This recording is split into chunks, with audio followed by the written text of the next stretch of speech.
année, on présente le Mobilikit, donc c'est un nouveau produit. On a présenté au concours Lépine, on a eu un prix, donc on est là pour le présenter définitivement et le mettre en vente à partir de septembre-octobre.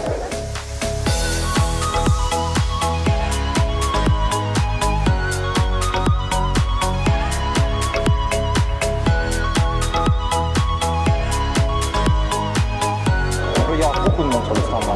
Il peut y avoir beaucoup de monde. On rencontre de plus en plus de clients. Moi, je suis arrivée en 2005, on faisait des salons, on ne voyait pas beaucoup de clients parce qu'on vendait 70 motorisations dans l'année. Aujourd'hui, on en vend plus de 1000. Il y a quelques patients qui essayent les produits, qui vont faire un tour dans le salon avec nos fauteuils. En général, ça plaît tout de suite. La motorisation qu'on adapte sur tout type de fauteuil, qu'on peut emmener en véhicule, en avion, c'est le principe de la facilité de démontage et de remontage et de légèreté, ça plaît tout de suite. J'ai le Minotaur depuis bientôt 6 mois. C'est un système qui s'adapte à quasi tous les fauteuils, actifs ou pas. Moi personnellement, j'en suis absolument ravi. Je suis en fauteuil depuis 34 ans et j'ai acquis le Benoît System il y a 4-5 ans. Ça m'a changé la vie, plus d'autonomie parce que comme j'ai un problème dans un coude, je circule plus facilement partout et tout qu'avant, j'arrivais plus à tourner avec les mains courantes le fauteuil. Je fatiguais bien plus. Moi j'ai une fille qui a eu un très grave accident, elle fait 30 ans maintenant presque. Et elle est en fauteuil roulant depuis, elle pèse plus de 100 kg, donc comme elle ne peut pas utiliser le fauteuil roulant électrique, pour nous c'est très dur de la pousser dans les rues. Il y a 2 ans, j'étais venue en voyant ce système pour pousser le fauteuil, on s'était dit voilà, peut-être que c'est intéressant.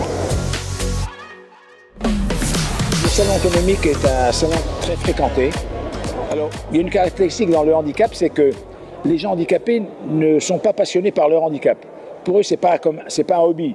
Par exemple, le salon de la moto, il y a plein de gens qui viennent parce qu'ils font de la moto. Le salon du handicap, les gens ne viennent pas forcément parce que le handicap les ennuie, donc ils ne veulent pas se replonger dans le handicap. Malgré tout, c'est quand même le salon le plus fréquenté et on peut se faire voir, se faire comprendre par beaucoup de gens. Ça entretient vraiment la relation avec les clients. J'ai déjà vu plein de gens de connaissances depuis 1 heure que je suis là. Et en plus de ça, pour toute l'équipe, c'est vraiment un très bon moment. Parce qu'ils viennent représenter l'entreprise. Et puis, c'est quand même l'aboutissement de tout un travail. Si on travaille, on met au point des produits, on les fabrique, c'est pour qu'au bout du compte, il y ait des gens qui l'utilisent. Ça nous met un peu en danger parce qu'on voit tout ce qui existe. Et donc, ça nous évite de nous endormir, quoi.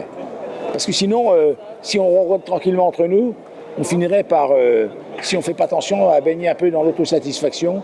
Et ça, c'est très, très dangereux. Robert, il a sa façon de travailler à lui. Il ne veut pas que les commerciaux soient sous pression. Il veut qu'on mette en avant d'abord des solutions et pas des performances de volume de vente. L'acte d'achat, c'est la récompense d'un travail, une approche sincère, quoi. Je ne suis pas obsédé par les chiffres, en fait, si vous voulez. Je pense que une entreprise gagne sa vie si elle fait bien son travail. On essaie de faire des calculs pour savoir que si on en vend suffisamment, on puisse gagner notre vie. Mais il n'y a pas d'objectif de bénéfice, il n'y a rien du tout. Ce qu'on veut, c'est avoir des clients contents. Et on pense que quand on a des clients contents, on peut gagner sa vie.